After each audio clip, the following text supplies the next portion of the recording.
pour ravitailler. Voilà pourquoi nous revenons encore et encore. Vous savez, les Américains, ils ont des avions qui peuvent ravitailler un avion en plein vol. Vous le savez? Ah. Donc, vous n'avez pas besoin de vous retrouver par terre. En plein vol, on peut vous ravitailler. Voilà pourquoi nous venons pour toujours être nourris. Amen. Oh, dans les églises qui réussissent à asseoir les cellules de maison, la croissance est naturelle. Imaginez qu'on ait 10 maisons ici qui accueillent des cellules. Et que chaque cellule, même en 3 mois, puisse inviter 2 nouvelles personnes. En 3 mois, 2 fois 10, nous aurons 20 nouveaux qui viendront à l'église. La Bible dit que chaque jour, Dieu ajoutait à l'église ceux qui étaient sauvés. Écoutez quand les chrétiens prient. Seigneur, envoie des gens. Non. Dieu n'ajoute pas les païens à l'église. Il est dit, Dieu ajoutait chaque jour à l'église ceux qui étaient sauvés. Ils étaient sauvés où? Normalement, c'est à l'église qu'on prêche. Mais eux, ils étaient sauvés avant de venir à l'église. C'est parce que chaque chrétien du 1er siècle considérait l'ordre suprême d'aller et de faire de toutes les nations une priorité. Tout le monde s'est considéré comme missionnaire.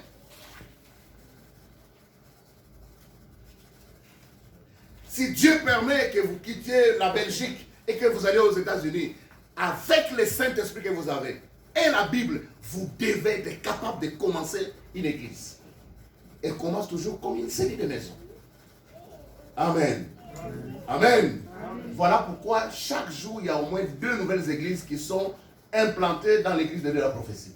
Parce qu'il y a des gens qui ont compris. L'église, ce ne sont pas ces 4 murs là. Là où 2 ou 3 personnes s'assemblent à mon nom, je suis au milieu d'eux. Important. Avec les cellules de maison. Implanter de nouvelles églises. Maintenant, la Bible nous dit, c'est l'apôtre Paul qui dit, je n'ai point honte de l'évangile. C'est une puissance de Dieu pour les saluts de quiconque croit. Les gens n'ont pas honte de partager les bêtises dans les réseaux sociaux. Pourquoi vous avez honte de partager cette vidéo où l'on prêche la parole de Dieu? Imaginez que chacun de nous puisse prendre cette vidéo, partager à 10 nouvelles personnes. Nous pouvons atteindre 500 personnes, n'est-ce pas? C'est si simple que ça. Oh, moi, je ne suis pas encore mûr, je ne sais pas prêcher. Pourquoi tu ne prends pas cette vidéo, tu envoies à tes contacts? C'est bien l'évangélisation. Écoutez, si vous ne partagez pas cette vidéo, pas seulement celle, dès que nous terminons ici, avant 17h, Papa Joseph va déjà envoyer sur la page du groupe cette vidéo. Si votre nom n'est pas encore repris, donnez votre nom, vous aurez tous les messages du dimanche. Alors, tout ce que vous pouvez faire, devenez l'extension de cette prédication en envoyant juste à vos amis, à vos connaissances. Amen. Que Dieu nous aide. N'ayez pas honte. De toutes les façons, les gens qui ont honte de Dieu, ils font des choses.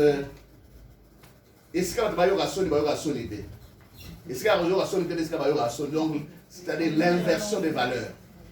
L'échelle des valeurs a été vraiment. Ok, je vais courir. C'est ici que je vais plus atterrir. L'intendance biblique. Dans Matthieu 25, on nous parle de la parabole des talents. Dans cette parabole, il est dit qu'il y avait un homme qui devait aller en voyage. Il était riche. Mais avant d'aller, il a appelé ses serviteurs. Et il a donné à chacun des talents à fructifier. Et puis il est parti. Chaque personne qui avait pris les talents qu'on lui a donnés, il est allé fructifier, multiplier les talents. Mais parmi eux, il y a un qui avait reçu un talent, qu'il a enterré sous une couverture, disant que, la chose risque était à que nous parlons bongo, ce que kwei, il a gardé donc l'argent ou les talents. Mais la Bible dit, longtemps après, les maîtres de la maison vinrent et leur fit rendre des comptes, c'est-à-dire inventaire. Je t'ai donné 5 talents. Dis-moi qu'est-ce que tu as fait de ces talents. Et quand nous parlons des talents, nous avons toujours dit les 3 T. Le premier T, c'est quoi? Deuxième T. Troisième T. Voilà. Ça doit être comme une récitation. C'est ce que vous allez transmettre au fur et à mesure, de génération en génération. La parole de Dieu, c'est un message transmissible d'une personne à une autre. Vous savez pourquoi beaucoup de disciples ne progressent pas? Parce qu'ils veulent réinventer la roue. Les enseignements qui sont là, l'église de Dieu a déjà préparé. Vous voulez réinventer la roue. C'est pourquoi vous ne savez pas enseigner. Prenez ce que vous avez. Donnez. Parce que la parole de Dieu, qui a... Donc nous prenons cette parole. C'est cette même parole qui est passée d'une personne à une autre, d'une génération à une autre. Prenez cette parole, transmettez. Un disciple, par définition, c'est quelqu'un qui apprend par cœur les enseignements de son maître afin de les transmettre à quelqu'un d'autre. C'est pourquoi l'apôtre Paul, dans 2 Timothée 2, il dit, et ce que tu as entendu de moi, en présence de beaucoup de témoins, confie-les à des hommes fidèles qui sont aussi capables de l'enseigner à d'autres. Un homme fidèle, c'est quelqu'un qui reçoit les messages et qui transmet les messages tels qu'il a reçus. Vous savez pourquoi les Congolais, il est foncièrement mauvais. Moi, je ne suis pas de l'IDPS. Mais quand j'entends les gens dire que le président Fachi, quand il était en Belgique, il a traité les gens de Diagalakata, je dis, ça c'est la méchanceté. Parce que moi, je l'ai suivi. Il parlait des gens qui tuent nos frères à l'Est. Ce sont ces gens-là qu'il avait traité de Diagalakata.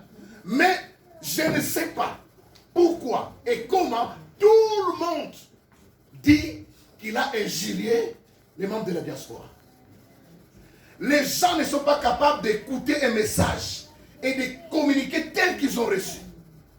Il n'a jamais dit que les membres de la diaspora étaient des Nangalaka. Il a parlé des gens qui tuent nos frères à l'Est. Amen. Quand vous recevez un message, transmettez tel que vous avez reçu. C'est une qualité. C'est une qualité. Si vous voulez réinventer la roue, vous allez perdre du temps. Et rien n'est sûr que vous aurez un bon message. Parce que vous n'avez pas toute la qualification. Les gens qui nous préparent ces enseignements, ce sont des pédagogues, ce sont des théologiens. Quand ils présentent quelque chose, ils ont regardé les côtés pédagogiques, ils ont regardé les côtés théologiques. Et ils présentent un enseignement équilibré. Toi, tu n'as ni fondement théologique, ni fondement pédagogique. Mais regarde, tous les pasteurs créent leurs écoles. C'est là où les églises africaines sont vraiment dans la médiocrité. J'ai connu un pasteur, quelque part ici à Laken. Il me dit qu'il est enseignant de la parole de Dieu. En Afrique, ils avaient une école théologique. Et il me dit les cours qu'il donnait, c'était la rébellion. La rébellion. La rébellion. Rébellion. Il faut que tu aies un rubero. Il faut que tu aies un rubero. Ah, au quartier. Ah non, on est avec Mukuna. Rien ne va se faire. Je laisse comme ça. Dès que j'arrive, je vais chercher les passer Mukuna. Tout ça, là, papa Mukuna Mikolo. Il ne faut pas qu'une histoire de 500 personnes puisse prendre en otage 8 millions de personnes. Amen. Papa Mukuna n'a pas besoin. Je vous dis la vérité, je parle les 10, à partir du 12, je vais les chercher. Parce que ce qu'il dit, je crois vraiment ce qu'il dit. Il ne faut pas qu'il y ait un accord de deux petits groupes nous prennent en otage. On va faire pression, on va dissoudre le Parlement. Et puis, on va reprendre les élections législatives. Où il y a gagné qui a gagné. Mais où il y a nomé qui n'a nada au monde. C'est pourquoi ils tremblent déjà, non? Ils tremblent déjà quand on leur dit qu'on va reprendre les élections. Corneille ne sera pas là pour le monde. Alléluia. Amen. Parce que si on a toujours peur, le pays va partir comme ça. Et nous dénonçons des choses déjà. Pourquoi Roubaix-Roy, qui a une nationalité douteuse, doit toujours être le ministre de la décentralisation. Ça, on dénonce. Et je ne comprends pas pourquoi tous ceux qui sont au pouvoir, même dans l'opposition, n'en parlent pas. Roubaix-Roy, nationalité douteuse, ne peut pas être à la tête de la décentralisation. Il ne faut pas faire des pauses. Hein? Non, je n'ai pas fait de pause. Il faut qu'on sache aussi que Moukouna a aussi des disciples. Ok. Bon, on revient à la parole pire. Vous savez pourquoi les Juifs jusqu'à aujourd'hui attendent le Messie? Vous savez pourquoi? Parce qu'ils croyaient que Jésus était le libérateur. Ils attendaient. Et quand ils ont vu Jésus venir, et puis les occupants étaient toujours là. Il était. Il faut qu'on attende notre Messie.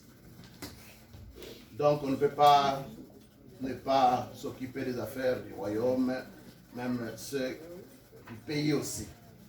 Donc, chacun de nous a des talents. Il y en a qui en ont 5, parce que dans l'église, quand on regarde, il y a des gens qui ont beaucoup de talents. Aïbo Lamba, il sait réunir les gens. D'autres personnes, ils ont le don de libéralité. Il y a beaucoup de dons dans l'église. Ce n'est pas seulement les parlants là. Oubliez les 9 dons spirituels.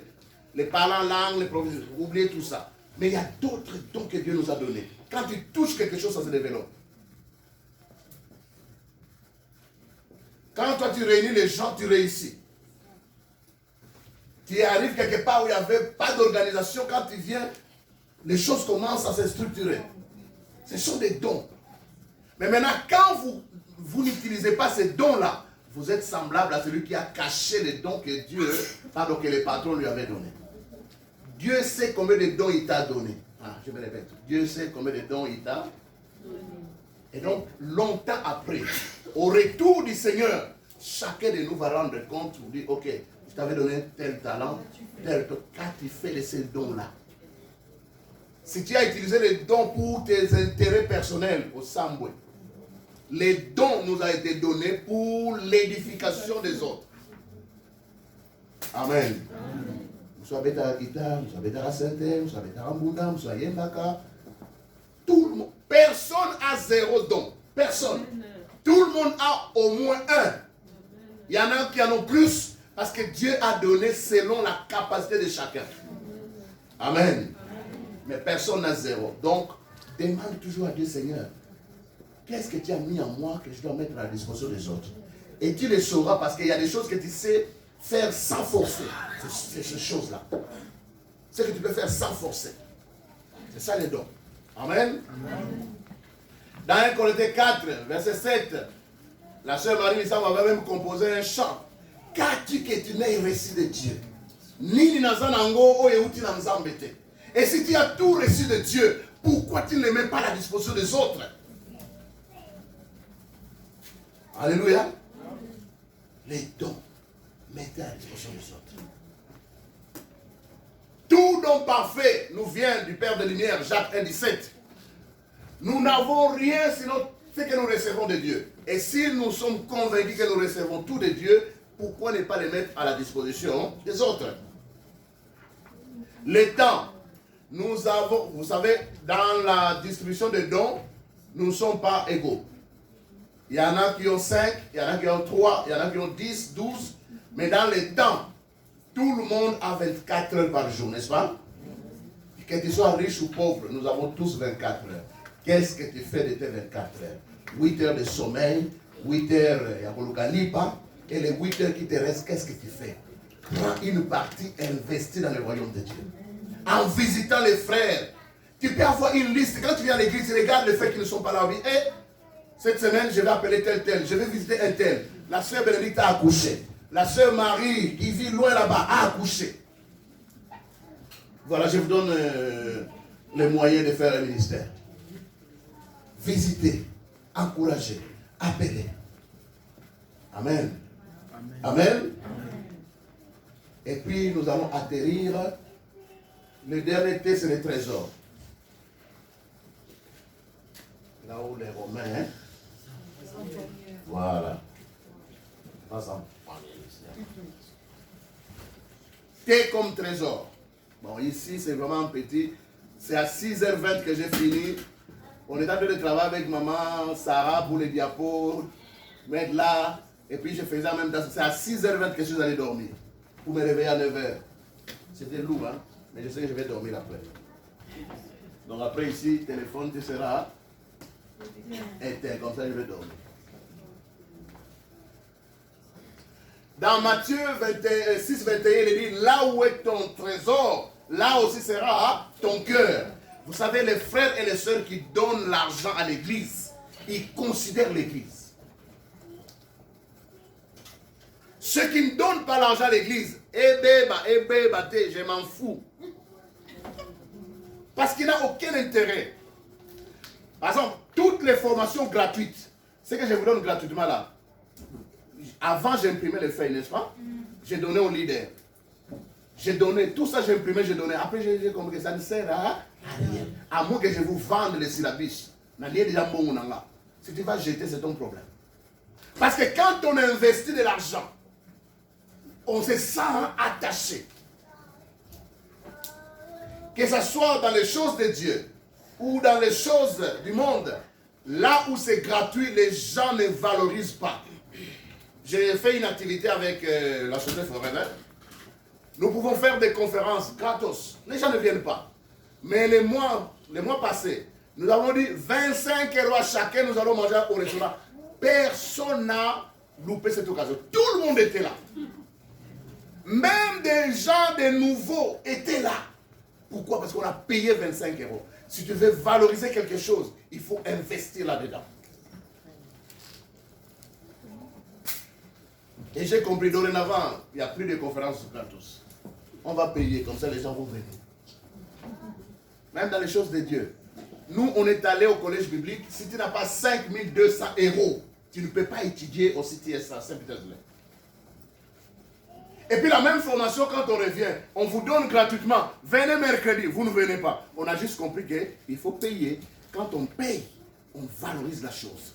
Là où est ton trésor, là aussi sera ton cœur. Si tu investis dans le royaume de Dieu, tu vas t'affectionner aux choses du royaume de Dieu. C'est aussi simple que ça.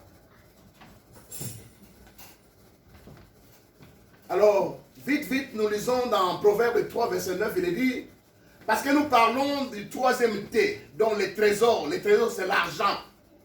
Nous parlons de l'argent parce que l'argent, c'est le nerf de la guerre. Nous pouvons prier, mais pour que nous puissions prier, nous avons besoin d'un cadre. C'est pourquoi nous avons ce cadre où nous payons un loyer. Nous payons l'électricité. Nous payons d'autres charges. Et pour que vous ayez une bonne musique, vous avez les instruments là, ça coûte de l'argent. Et coup fera presque tous les trimestres, il faut remplacer quelque chose. Dans mon bureau, je peux avoir besoin d'une rame de papier qui fait même une année. Combien coûte une rame? 5 €. Mais ici, ces instruments-là, demandez à Papa Médard. Ça coûte de l'argent. Et si nous voulons de la bonne musique, il nous faut des moyens. Si nous voulons un bon et beau cadre, il nous faut des moyens. Et cet argent viendra, par exemple, des prémices. Voilà comment vous pouvez investir dans le royaume de Dieu. Quand on parle de prémices, on dit simplement la première partie de la récolte. Donc, quand Dieu te bénit, tu te dis, je vais prendre la première partie, je vais honorer Dieu par mes prémices, la première partie de mes biens. Nous avons une de nos sœurs, la sœur Rose, qui est avec elle. Elle a acheté une maison. Et puis après, elle a aménagé un appartement. Et elle a dit, je vais prendre un locataire, mais le premier loyer, je vais le donner à Dieu. Dès qu'elle a eu un locataire, elle a appelé le pasteur. Viens, je suis allé, j'ai prié, ça c'est le premier loyer de cet appartement. Voilà comment on honore Dieu. Et quand tu fais ça, jamais. Parce que Dieu a trouvé son compte là-dedans. Vous savez, quand on dit l'or et l'argent appartiennent à notre Dieu, mais il a tout donné entre les mains de ses enfants. Si une église locale est pauvre, ça n'a rien à voir avec Dieu. Ça a à voir avec le Boko, Makasi, Yabandi. Beaucoup de nos églises sont des vrais Bakongo. Vrais Congo. Tant qu'on peut sa boîte de 5. Dans le domaine des données, je préfère les Balouba. Ah là là. Et je vais vous montrer pourquoi. Frère, si nous apprenons tous, elle n'est pas la seule. Quand la sœur Maggie a eu les papiers, elle a eu un travail. Son premier salaire, elle avait un pasteur, je suis allé. Maintenant, elle m'a donné tous les salaires. Moi, maintenant, en tant que berger, il m'a dit, bon, il faut qu'elle va aider. Parce qu'en tant que berger, je vais être sûr que ma brebis ne va pas avoir de problème. Elle m'a répondu ceci. Pasteur, ça n'avait, donc, ça c'est avec Dieu. Donc, Dieu sait comment je vais faire le loyer, mais j'avais déjà pris mon engagement. Mon premier salaire, je vais le donner à Dieu. Donc, Elo Paliboso. Nous, on nous disait, quand tu trouves un travail, premier salaire, donne au papa. Il va jeter la salive, il va te bénir. C'était comme ça qu'on nous enseignait. N'est-ce pas? Parce qu'on dit que les parents représentent entre guillemets Dieu. Mais nous avons compris que je donne aux parents, je peux donner le premier salaire, je donne à Dieu. Deuxième, je donne aux parents. Amen. Et ils vont prononcer la bénédiction. Ils vont jeter la salive. Et tu seras toujours étonné que la bénédiction te suit. Pourquoi? Parce que tu as appris ce qu'on appelle les prémices. Même quand tu as ton salaire, avant de payer les loyers, tu sais que dans ton salaire, tu vas payer les loyers, tu vas payer ça, tu vas payer ça. Mais si tu apprends à commencer par la dîme, Dieu voit que c'est le premier, c'est la priorité. Et Dieu voit que tu l'honores. Et Dieu honore ceux qui l'honorent. Regarde, les gens commencent à penser à la dîme quand ils ont tout payé d'abord. Il a tout payé, il commence à dire, ça je n'ai pas d'accord à Lyon. Vous savez, quand vous, c'est possible que vous puissiez utiliser l'argent de la dîme. C'est écrit dans la Bible. Mais si vous utilisez, qu'est-ce que vous faites après? Vous payez avec intérêt. C'est écrit dans la Bible. Bon, maintenant, ça va intérêt. Les huissiers savent comment ils font. Dieu a ses huissiers qu'on appelle maladie, vol, escroquerie. Les huissiers de Dieu, ils sont là. Apprenons à honorer Dieu par nos prémices. Quand Dieu te bénit, prends la première partie, tu offres à Dieu. Quand tu prêtes, pardon, quand tu donnes à Dieu, c'est comme si au déficient. Quand tu es dans les moments difficiles, tu peux dire, Seigneur, souviens-toi de moi. Et il va ouvrir. D'ailleurs, quand tu pries là, c'est juste pour avoir intimité avec lui. Mais Dieu n'oublie aucun bienfait. Nos églises sont pauvres. Nous avons suivi ici, pour ceux qui étaient à l'enseignement, l'église de Dieu n'est pas un employeur pour donner un salaire au pasteur. Ça n'existe pas. Même si vous allez à une nouvelle chose, c'est la même chose. C'est l'église locale qui doit payer un salaire à son pasteur. En prenant de la dîme. Donc la dîme, quand la dîme entre à l'église, la première dépense de la dîme, c'est le salaire du pasteur. C'est comme ça. Mais comme dans notre église, il y a 5 ou 6 personnes seulement qui donnent, vous allez vous retrouver avec 700 euros. Bon, si je prends les 700 euros, déjà ce n'est pas le salaire, j'ai déjà un master, je vais avoir un doctorat, ça c'est pas mon salaire. Mon salaire c'est 2700 euros. Et donc si je prends 700, vous me devez encore 2000. Et si on accumule ces 2000 là, vous me devez combien? Vous êtes pire que le gouvernement Kabila. C'est facile de critiquer le gouvernement Kabila. SNCB, ils ont combien de mois de payer? SNCB. 200 et quelques mois impayés. 240. Maintenant, même les députés provinciaux de la ville de Kinshasa, ils ont 5 mois d'arriéré de salaire. Des monuments, comme on dit. Donc, au lieu de critiquer Kabila, au lieu de critiquer Fachi, regarde-toi. Est-ce que toi tu payes ta dîme? Si tu ne payes pas ta dîme, tu es pire que Kabila. C'est-à-dire tu as décidé de ne pas payer quelqu'un qui travaille pour toi. Moi, je travaille pour toi. C'est à 6h20 que vous allez dormir aujourd'hui.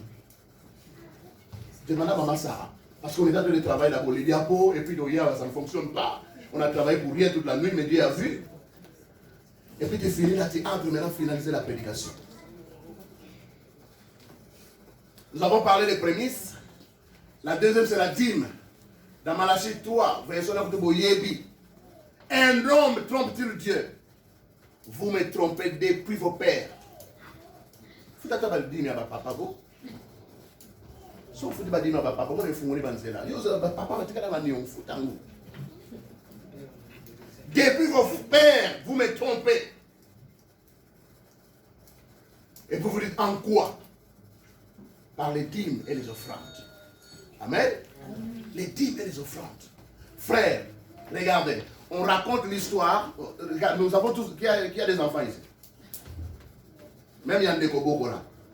Va au creux de vague. Tu achètes un paquet de biscuits. Donne à ton enfant. 2 minutes après, dis-lui, donne-moi un biscuit. Il commence à pleurer. Hein? Bénédicte, maman t'a dit. Tu achètes un paquet de biscuits, tu donnes à Bénédicte. Bon, Bénédicte, elle a l'air gentille, mais maman t'a dit, c'est que. Donc, tu demandes à cet enfant de te donner un biscuit de ce paquet-là. L'enfant refuse. N'est-ce pas? Il commence même à pleurer. Mais qui a donné les biscuits? C'est toi. Quand Dieu te donne la santé, le travail, et puis tu as des salaires, il dit, prends 9 parts, donne-moi une seule part. Personne ne veut donner. Vous savez, il y a des églises où les blancs, donc quand vous avez vraiment des blancs convertis, avec 10 personnes dans l'église, le pasteur a son salaire, les lois sociales sont payées jusqu'à la pension. J'ai un ami qui a été engagé en Suisse comme pasteur, église Kabakoko, des vieilles personnes. Ils étaient, je pense, à 30. Et quand il nous faut signer les contrats, ils ont dit, ton salaire est assuré jusqu'à ta retraite. 30 personnes. Les gens qui comprennent les principes du royaume. Les gens qui comprennent les principes du royaume. La dîme, quand vous la gardez à la maison, on appelle ça interdit. Vous avez amené quelque chose d'interdit à la maison. Et ça va détruire. C'est pourquoi il dit, c'est pourquoi je vous ai envoyé ça, je vous ai envoyé ça, je vous ai envoyé ça. Il n'est pas normal que nous soyons à 50 et que nous n'ayons pas 100 000 en banque. J'ai parlé avec un ami pasteur, il a une église à Gand, ils ont 100 000 euros en banque. Bissot, pour avoir 3 000, vous allez faire des annonces, et puis vous allez, qu'au fil, ça commence